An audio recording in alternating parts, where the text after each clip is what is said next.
Saudações a todos, eu sou o Marco Sainz. Quem vos fala aqui é o Adrian Fregini. Seguimos comentando assuntos que não se discute, porque aqui o papo é punk, o programa é o Punkcast.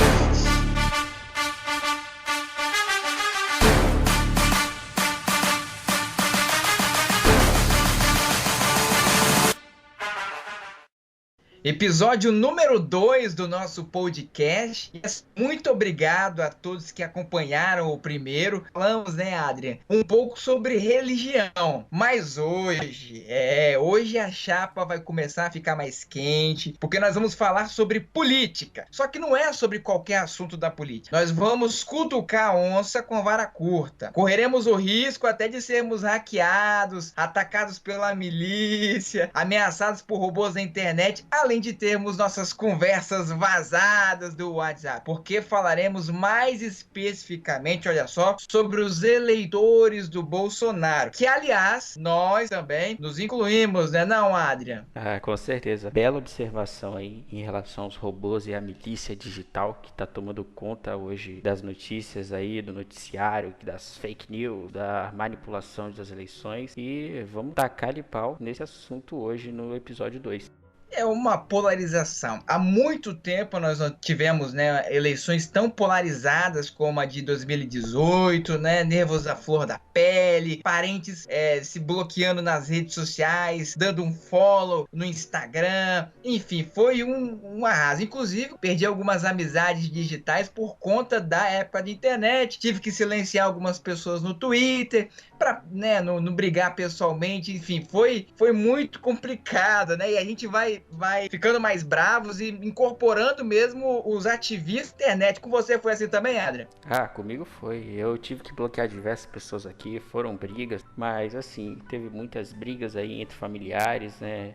Grupos de família que as pessoas saíram, que eu não apoio isso, foi complicado. Ainda bem que não tem mais tanto churrasco de família porque eu tô meio distante, mas foi até bom pra gente poder ver como é que acontece, né, como é que é essa polarização das eleições. E assim, a gente sabe que, né, bom, eu sei que você votou no Bolsonaro, eu também votei no Bolsonaro, e aqui acho que vale um bate-papo sobre, será que diante de tudo que vem acontecendo, né, foram 11 meses de governo até aqui, muita coisa aconteceu. Será que já dá para nos arrependermos? A gente pode relembrar que no começo do governo já tivemos, na primeira semana já foi assim muita confusão. A gente pode lembrar a questão do Laranjal, né, presidente do partido até então, que era o Gustavo Bebiano. Depois ele ganhou um cargo na Secretaria de Governo do Bolsonaro, mas aí se envolveu na polêmica com o próprio filho do Bolsonaro, o Carlos Bolsonaro, que daqui a pouco a gente vai entrar nesse assunto. Aí acabando, o Bolsonaro descartou ele, mandou ele embora. Aí tivemos aquela grande bagunça que foi o início de governo na pasta de educação, que claro, uma das mais importantes de todos os governos, com o então ministro Ricardo Vélez Rodrigues, né, por conta de diversas coisas que ele fez, tanto pedindo para as escolas filmarem os alunos cantando o hino nacional, enfim, vocês lembram muito bem. E também tivemos recentemente a demissão do então ministro, o general Carlos Alberto dos Santos Cruz, e olha vocês, por causa também de uma polêmica, ele era ministro-chefe da Secretaria de Governo da Presidência, o general Santos Cruz, também foi demitido, foi exonerado por causa de uma polêmica com o filho do Bolsonaro. Aí vai a primeira pergunta, né? Diante de tantas baixas que a gente pode continuar mencionando aqui, é claro que tiveram também coisas boas que nós vamos falar mais para frente, mas os filhos do Bolsonaro tiveram grandes responsabilidades para que essas complicações, essas confusões acontecessem logo no começo do governo do Bolsonaro, né? Levando em consideração os filhos do presidente, a gente pode perceber que, infelizmente, eles são as grandes estrelas do governo em si, porque um dos maiores escândalos que envolvem o governo algum dos filhos está envolvido. O Flávio, o Carlos, o Eduardo em si. Teve o problema da relação à investigação do Flávio. Tem o problema do Carlos que fala demais. O Eduardo Bolsonaro que se mete em cada uma. Então assim, eu fui eleitor, eu não vou ser hipócrita em dizer que existem falhas diante aos filhos junto ao presidente, junto ao governo. Mas assim, eu acho que como qualquer um de nossos pais fariam, ele está apenas fazendo aquele agradinho pro filho e tudo mais. Você não acha, Marcos? Olha, eu discordo, porque algo de bom, você mencionou aí a questão dos filhos do Bolsonaro, nós tivemos logo no começo desse ano o caso do Queiroz. E algo de bom isso trouxe para o país, que foi o quê? Colocou rédeas no filho mais velho do presidente.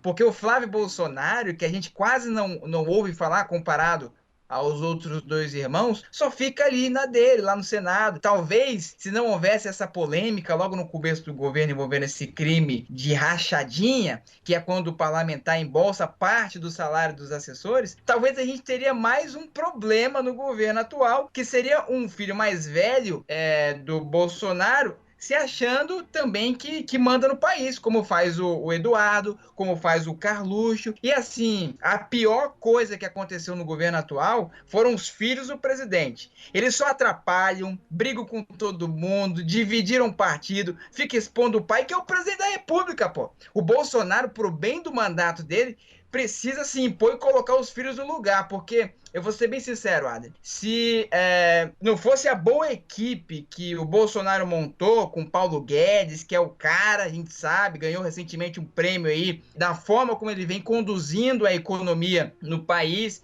não houve grandes crescimentos comparado a outros países, mas essas empresas que premiam ministros da economia, eles levam em conta a dificuldade e a complexidade que é para o ministro trabalhar. O Brasil é muito difícil.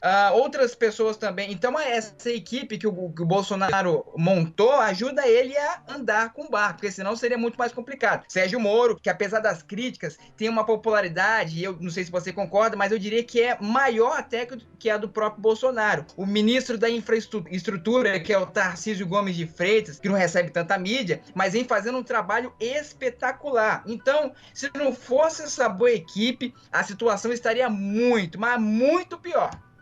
Né, Marcos? E como você vem comentando em relação aos filhos mediante a rede social, também a gente pode perceber que são eles que controlam as redes sociais do pai, não é isso? Exatamente. A gente sabe que a eleição de 18 foi vencida através das redes sociais. Bolsonaro não tinha tempo de TV, Bolsonaro não tinha dinheiro, partido nanico, então ele fez o que ele tinha de melhor, usou as redes sociais para poder se divulgar, se promover, e aí acabou fazendo história e se elegeu sendo maioria na votação de 2018. Só que o que acontece? Apenas ele e alguns assessores deveriam ter acesso às redes sociais. Eu diria um ou dois no máximo assessores ali mais próximos dele, e ele, além dele. Porque, por exemplo, hoje o Twitter, aí tivemos recentemente uma polêmica por causa de um vídeo que o pessoal já deve saber, um vídeo que foi postado no Twitter de um leão correndo e atrás hienas que representavam partidos, e o mais polêmico de todos, o STF. Isso falando um presidente da República postando na sua rede social, questionando o próprio STF. O que tem de mal nisso? Se fosse ele, pessoa pessoal dele, tranquilo, mas ele, no exercício do cargo de chefe do executivo, não pode ter uma postura dessa. E o que há de desconfiança por trás disso é que não foi o presidente que postou, apesar de ser dele, foi o filho dele, o Carlos Bolsonaro, que tem a péssima mania de achar que ele manda no Brasil e no mundo, de meter a cara onde ele não tem que meter. Então, ele deve ter pegado lá, né, cheio de razão, postou o vídeo no... Por que não postou no dele? Né? Ele é um vereador do Rio de Janeiro, então tem que se preocupar lá com os eleitores dele do Rio de Janeiro, não com o do Brasil. Porque a gente votou, foi no Bolsonaro, não nos filhos dele, entende? Então essa questão dos filhos do Bolsonaro, o Carlos Bolsonaro, o Eduardo Bolsonaro, pegar a rede do pai e ficar postando coisas como se fosse o Bolsonaro, vira uma bagunça, porque, querendo ou não, o meio de comunicação oficial para o Brasil e para o mundo do presidente da República Brasileira são as redes sociais, entende? Então é muito complexo, eu acho que há muitos deslizes aí, a comunicação vem falhando bastante e o governo se torna confuso, se torna complexo, se torna intrigueiro por causa dessa falta de organização na questão da divulgação. A gente pode levar em consideração aquele velho ditado, né? Água mole em pedra dura, tanto bate até que fura. Então, assim, Sim. são pequenas gotinhas, são pequenos toquezinhos que vão dando ali, pequenas falhas que o governo está tendo, que um dia pode ser ocasionado até a seu impeachment em algum deslize, algum vazamento de Exatamente, informação. exatamente. E você fala um ponto importante, porque uma das promessas do presidente, ainda em campanha, foi que ele não usaria da velha política, que é uma mão lava a outra, né? Um pega daqui, um toma de lá. Mas a gente sabe que ele vem livrando muito a situação dos pedidos de impeachment de alguns ministros do STF, como o presidente, o Dias Toffoli, como o Gilmar Mendes, Alexandre de Moraes, o Lewandowski. Então, ele alivia para os ministros do STF e os ministros também aliviam para ele, porque a gente sabe que o presidente, o Dias Toffoli, ele adiou aí o julgamento, as investigações em cima do Flávio Bolsonaro da questão do Queiroz do começo do ano. Então, essas coisas eu não acho legal, eu acho que desvaloriza mais toda a história que ele vem construindo com os seus eleitores, né? E aí a velha política voltando também. Outra coisa, o Adrian, a gente sabe que a polarização ela sempre existiu, só que agora com mais vigor, com mais vontade. Tanto é que muitas pessoas que nem se preocupavam, não sabiam que era política, hoje ela quer dar pitaco, ela quer saber, ela quer se informar, porque nas rodas de conversa só dá nisso. É o Bolsonaro, é o Congresso, é o deputado tal, é o senador tal, é o STF. Há alguns poucos anos atrás, ninguém sabia o que era STF. Hoje, que todo mundo está sabendo. Só que o que acontece? A esquerda, ela esteve no poder há muito tempo e ela tem uma qualidade, né? Pasme vocês, a esquerda tem a qualidade de se unir, de se permanecer unida por um bem maior, que é lutar contra os conservadores ou os tidos como de direita. A direita, a gente percebeu que é o governo atual, o próprio PSL e alguns outros partidos de direita, não sabem fazer isso, eles não sabem se organizar, não sabem se articular, eles mesmos brigam entre si, e aí a esquerda não tem nem trabalho, porque o próprio partido, o próprio movimento de direita acaba se atacando. Você não acha isso ou eu tô ficando doido? Eu também acho isso. A gente percebe que, infelizmente, os partidos de direita não têm essa união. A gente viu por agora essa disputa de líder do partido, que teve o Eduardo Bolsonaro como protagonista aí, que deu toda essa polêmica, que pessoas que antigamente não eram chegadas ao Bolsonaro se tornaram aliadas, enfim. A gente pode perceber que a esquerda, nesses anos que ela teve de poder, que se eu não me engano é desde quando eu nasci, hoje eu tenho 22 anos, então assim, desde quando eu nasci a esquerda estava ali no poder, ela conseguiu, com esse tempo todo no poder, ela conseguiu se aliar, conseguiu formar ferramentas que fazem com que ela seja forte e ela não precisa mais daquele trabalho todo de ficar botando picuinha, falando, fulano falou aquilo ali. Então ela já sabe que uma hora ou outra alguém vai falar mal de alguém, uma hora ou outra o filho do presidente vai dar um vacilo, como ele deu hoje falando do AI-5. E infelizmente a gente tá naquele velho ditado de novo. Essa água mole tá batendo e uma hora essa pedra vai quebrar. Então tomara que não aconteça, mas infelizmente é o que pode ocasionar esses tantos problemas que o governo está tendo. Mas assim, né, Adrian, a gente não pode fechar os olhos, né, e dizer que esse governo é péssimo, é horrível, é horrendo, porque fez muitas coisas relevantes também que há muito tempo o Brasil precisava. Por exemplo, o presidente trouxe do G20, ele foi no Japão, né, e trouxe a assinatura do Acordo de Livre Comércio do Mercosul com a União Europeia, que estava tentando se desenrolar nos governos anteriores e com o governo Bolsonaro finalmente saiu. Isso é importantíssimo. Conseguiu aprovar a reforma da Previdência, que não foi lá como o ministro Paulo Guedes queria, né? Ele queria economizar em 10 anos mais de R$ 1 trilhão, mas aprovou com o dobro da potência da reforma anterior, que em 10 anos vai economizar 800 bilhões de reais, já vai ajudar. Também teve a medida provisória da liberdade econômica, né, assinada pelo presidente no final de abril, e que pretende diminuir a burocracia imposta pelo Estado e empreendedores de empresas. E você, como mais do que ninguém, sabe a importância que sabe, na verdade, a dificuldade que é alguém que quer abrir um negócio conseguir montar alguma coisa no país por causa das burocracias. Enfim, vem andando bastante e eu acho que você deve ter gostado bastante, principalmente da MP da Liberdade Econômica, né? O bacana dessa MP é que ela busca, né, agilizar a questão da abertura de empresas, né, do não ter alvará em alguns critérios que são estabelecidos. E o mais legal que hoje ocorreu a inauguração de um outdoor feito pelo Luciano Hang, o dono da Havan, que ele agora, todas as cidades que ele está buscando abrir filiais, né, da Havan, que já está chegando a 135 lojas, ele está colocando nos lugares onde ele não está conseguindo abrir uma das filiais, ele coloca um outdoor gigantesco e bota lá quantos dias ele está esperando o alvará para abertura. Então hoje ele publicou lá no sul, está chegando a 150 dias para liberação do alvará de construção. Então assim, às vezes o empreendedor no Brasil, ele quer empreender, ele quer gerar emprego, ele quer movimentar o mercado, mas o que ocorre é que a gente está estagnado com o antigo processo de burocratização e demasiados outros processos. Então, cara, assim, tomara que avance, né, o Brasil em relação a isso, que a gente consiga aí gerar emprego, serviço, economia, comércio e afins. E,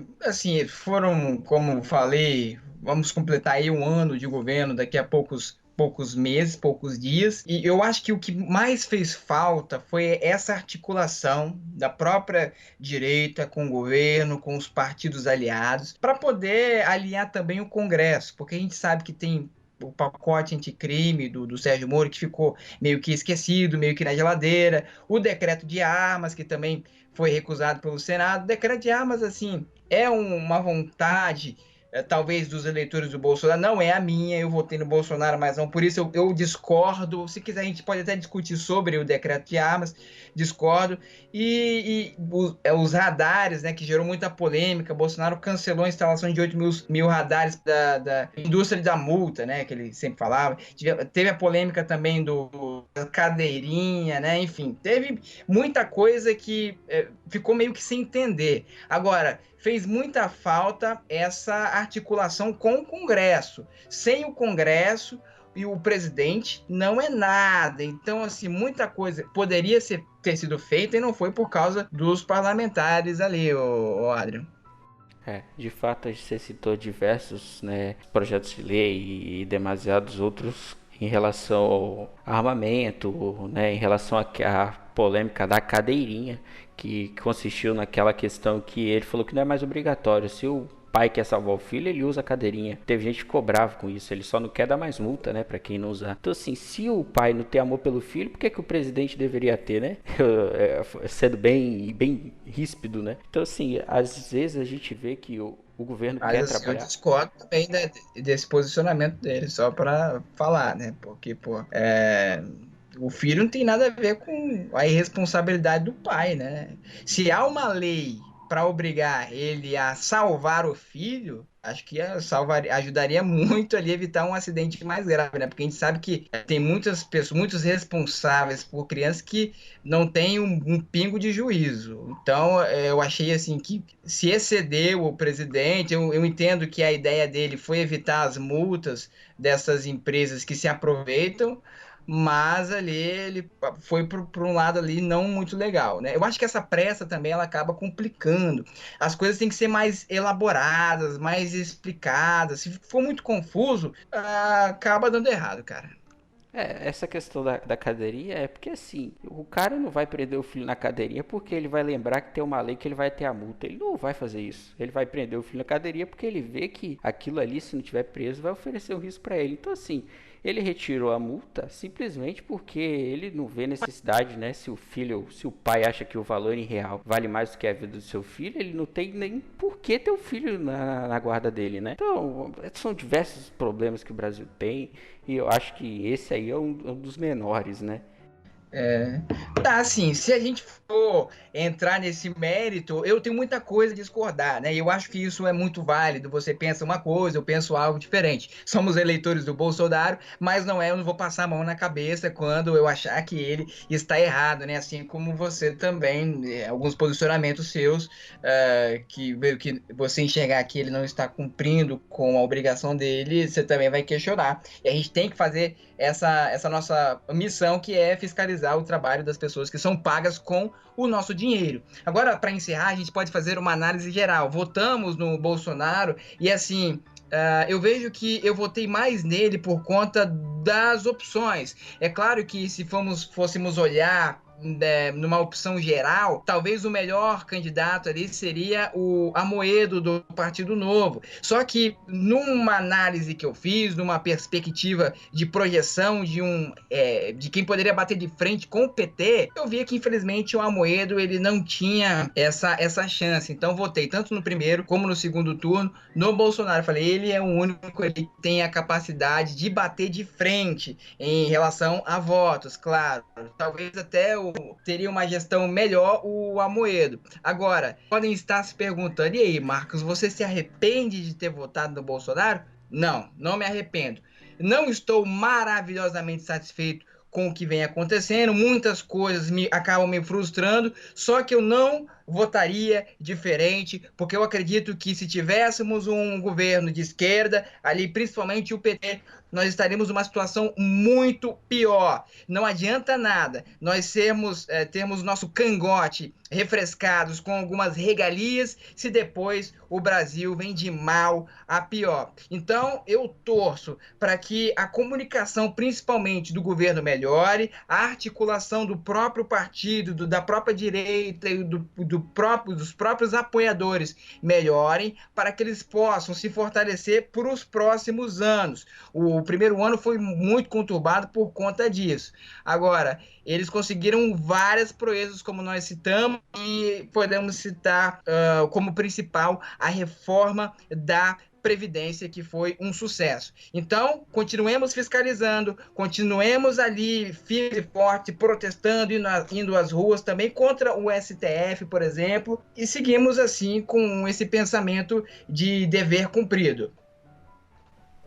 Marcos, mas espera lá, a gente ainda nem comentou sobre essa questão de eleitores do Bolsonaro e eleitores da esquerda, os petistas, né? Em relação aos dois, para mim não há diferença nenhuma, aqueles que são cegamente apoiadores, porque ambos são iguais, só gritam para direções diferentes. Então você concorda com essa afirmação que eu estou fazendo ou você discorda desse ponto de vista?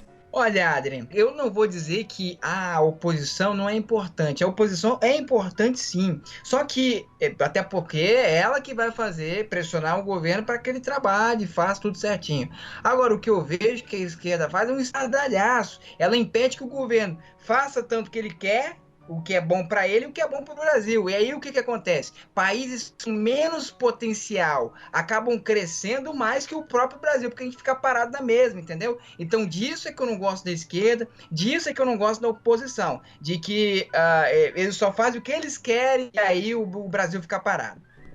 Pois então, Marcos, eu votei no Bolsonaro e assim, eu acho que o único problema que a gente está tendo hoje em relação ao governo é essa comunicação, como você citou anteriormente, e são grandes feitos, são gerações de empregos, é a maior taxa da Bovespa que a gente teve mediante aos governos anteriores, e é assim, a gente só vê a inflação estável, vê a taxa Selic abaixando, vê demasiados outros fatores positivos, concessões de ferrovias, construção de estradas, e assim, a gente viu muitos anos de governo anteriores, de outros esquerdas e tudo mais, e a gente não chegou a ver tantos feitos, né, em relação a esse período tão curto de tempo, o quanto está ocorrendo hoje no governo do Bolsonaro. Então, assim, eu estou muito feliz, eu votaria novamente, faço campanha, se eu não achar outro candidato melhor perante a eleição que vai ocorrer em 2022. Então, assim, eu não sou aquele eleitor cego, eu já cheguei a ser,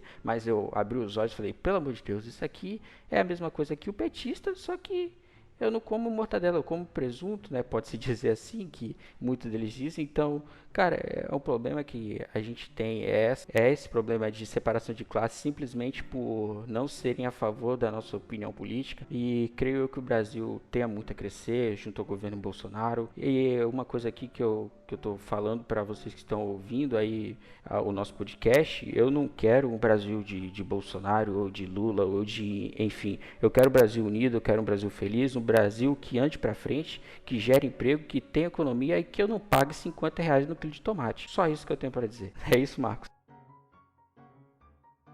Pois é, então a gente sabe que quando as eleições chegam, os nervos realmente ficam à flor da pele. A gente sempre vai escolher aquele candidato que a gente acha que mais nos representa. O Bolsonaro só ganhou porque a grande nação estava cansada de tanta mesmice, de tanta corrupção, e aí queria alguém para quebrar o pau de verdade. Só que a gente tem que colocar na nossa cabeça que coisas elas não vão acontecer de um dia para o outro. Leva-se tempo. Bolsonaro ele pode ficar 8 anos no governo e talvez a gente só vai poder ver a mudança em 10, em 20 anos. O mal do brasileiro, e eu me incluo nisso, é que a gente não consegue pensar em longo prazo, a gente só quer pensar no agora, no meu, não quer pensar no coletivo. E aí fica muito complicado. Então votemos com as nossas convicções, né, analisando o que for melhor para o país, e aí acho que as coisas vão começar a andar. Lembrar que a gente precisa muito do Congresso forte, a gente precisa de um governo sensato e de uma oposição também que não preze pela bagunça, ela preze pelo respeito e que o governo faça o que for melhor para a nação. Né? Enfim, é um assunto, né, como sempre, onde a gente não pode discutir, nós temos que apenas comentar, né, porque religião, futebol e política, como todo mundo sabe, é muito complicado. Enfim, você pode deixar aí a sua conclusão, o seu pensamento, você pode mandar aí um e-mail para... Como é que é o e-mail do nosso Então, o podcast, nosso e-mail é Adriano? o punkcastcomunicação@gmail.com. E agora estamos também no Instagram, não é isso, Marcos? Opa! Punkcast underline. É Punkcast underline, @Punkcast underline. Você pode estar seguindo e lá vai ser postado todo dia que tiver um episódio novo vai ser divulgado lá. Você pode seguir, você curta, que ajuda na divulgação. Também, se você estiver ouvindo este podcast em qualquer plataforma de podcast, você pode dar o seu like, comenta, porque o engajamento aumenta e aí o nosso podcast é divulgado para mais e mais pessoas. É claro, se você gosta do nosso trabalho. Se você não gosta, deixa um comentário falando mal da gente, fala que nós somos trouxas. O importante é você participar. Muito obrigado a você que esteve com a gente até aqui, que prestigia o nosso trabalho. Nós temos aí muitas ideias e a ideia, né, Adri, como eu falei, é abordar vários temas. Então, né, falamos sobre religião, falamos sobre política, quem sabe agora falaremos sobre futebol. Aguarde aí, deixe sua sugestão também no e-mail. Como é que é o e-mail? Punkcastcomunicação@gmail.com. Punkcast Comunicação, né? Que é assim o cedilha, @gmail.com. Punkcast underline no Instagram. Siga-nos nas redes sociais. Eu sou o Marcos Santos underline no Twitter e também Marcos Santos underline no Instagram. Você quer divulgar a sua rede social também, Opa, o Adriano? meu Instagram é Adrian Fregini e o Twitter também é Adrian Fregini.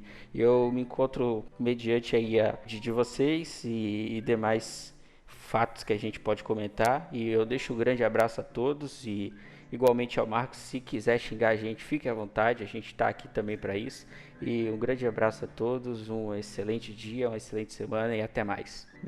Pois é, um abraço para você e até a próxima!